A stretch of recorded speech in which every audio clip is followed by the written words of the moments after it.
Hi viewers, সবাই কেমন আছেন? আশা করি সবাই অনেক ভালো আছেন।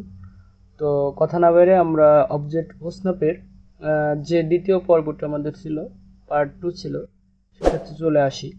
তো আমরা গত যে এপিসোডটা ছিল, ক্লাসটা ছিল, সেটাতে আমরা কি দেখেছিলাম? দেখেছিলাম এন্ড পয়েন্ট এবং মিড পয়েন্ট, তাই না? সেন্টার কিন্তু আমরা দেখতে পাইনি।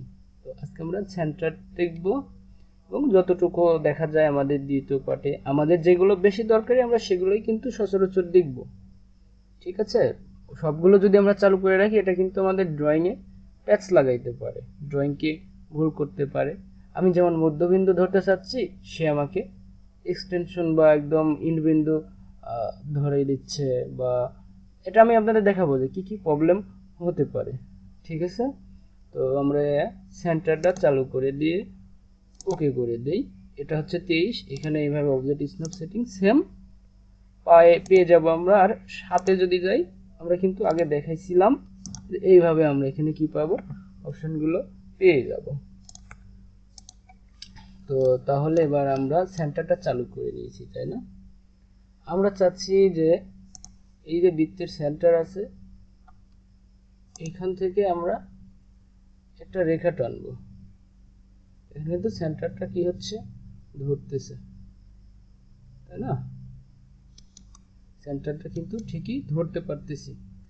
আর এটা যদি আমরা অফ করে দেই, তাহলে কিন্তু কোনোভাবে আমরা সেন্টার পাচ্ছি না, হ্যাঁ, ধরতেছে না, সে কখনোই ধরবে না। তো সেন্টার হচ্ছে দুই প্রকার, একটা হচ্ছে বৃত্তের সেন্টার আর একটা হচ্ছে জিওমেট্রিক সেন্টার। আর 2007 ভার্সনে কিন্তু আমরা কোনো জিওমেট্রিক সেন্টার পাবো না। হ্যাঁ, এর কিন্তু জিওমেট্রিক সেন্টার নামে কোনো অপশন নেই। কিন্তু অনুরূপভাবে যদি আমরা 23-এর দেখতে চাই, আমরা কিন্তু এখানে জিওমেট্রিক সেন্টার নামে একটা অপশন পেয়ে যাব। আসলে জিওমেট্রিক সেন্টারটা কি সেটা আমরা এখন দেখব। এই সেন্টার কোনো বৃত্তর কেন্দ্র প্রদর্শন করবে, বা কেন্দ্র ধরতে আমাকে কি করবে, হেল্প করবে, সাহায্য করবে। ঠিক আছে? তো ওকে করে দিলাম। এবার যদি আমরা চাই যে এই যে বর্গক্ষেত্র আছে আমাদের, এটার মূল বিন্দু কোনটা, মাঝ বিন্দু কোনটা, এখান থেকে যদি আমরা একটা রেখা টানতে চাই, তাহলে কিন্তু আমরা পারতেছি না, তাই না?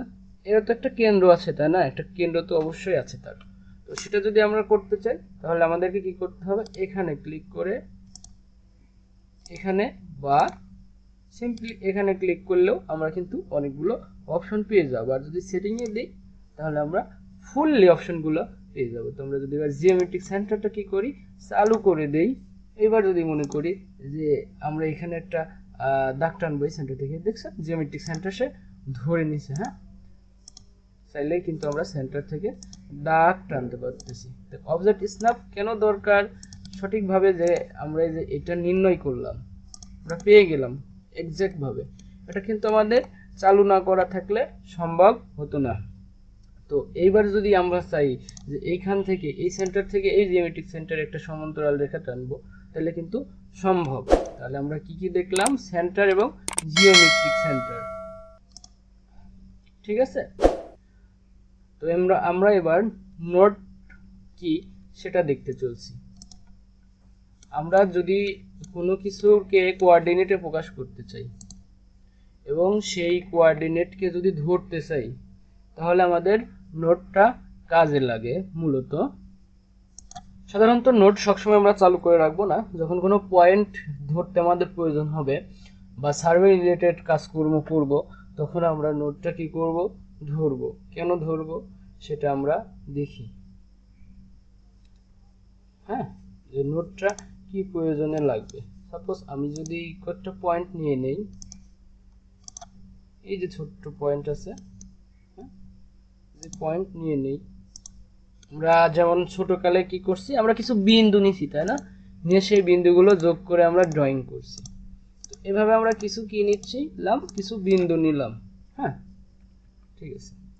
এবার চাইলে আমরা চাচ্ছি যে এই বিন্দু বরাবর আমরা ড্রয়িং করব, কিন্তু বিন্দু কিন্তু ধরছে না। হ্যাঁ, ধরছে না। তাহলে উপায় কি, এই বিন্দুগুলো একে অপরের সাথে এই বিন্দুগুলো সাপেক্ষে আমরা কি করব, ড্রয়িং করব, তাই না?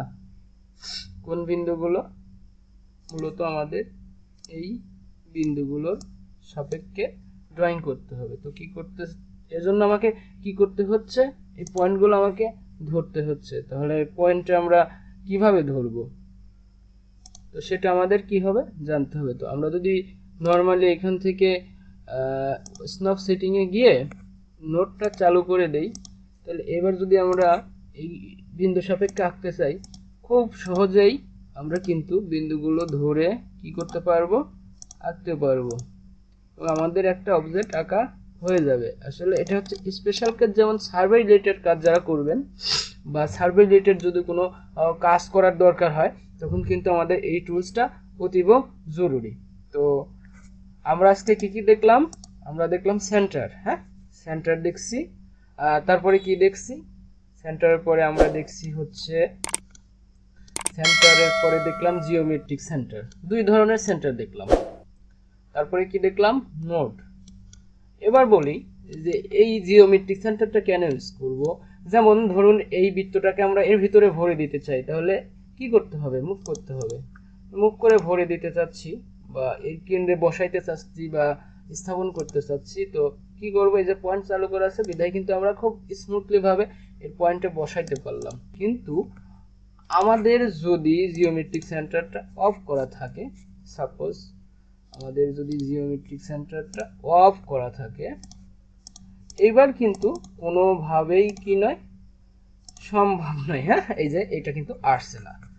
তো আজকের মতো আমরা এখানেই থাকি। আশা করি আমাদের সামনে সপ্তাহে পার্ট 3 চলে আসবে ইনশাল্লাহ। সবাইকে সাথে থাকার জন্য অনেক অনেক ধন্যবাদ। সবাই ভালো থাকবেন, আর আশা করি সাবস্ক্রাইব করে শেয়ার করে আমাদের পাশে থাকবেন।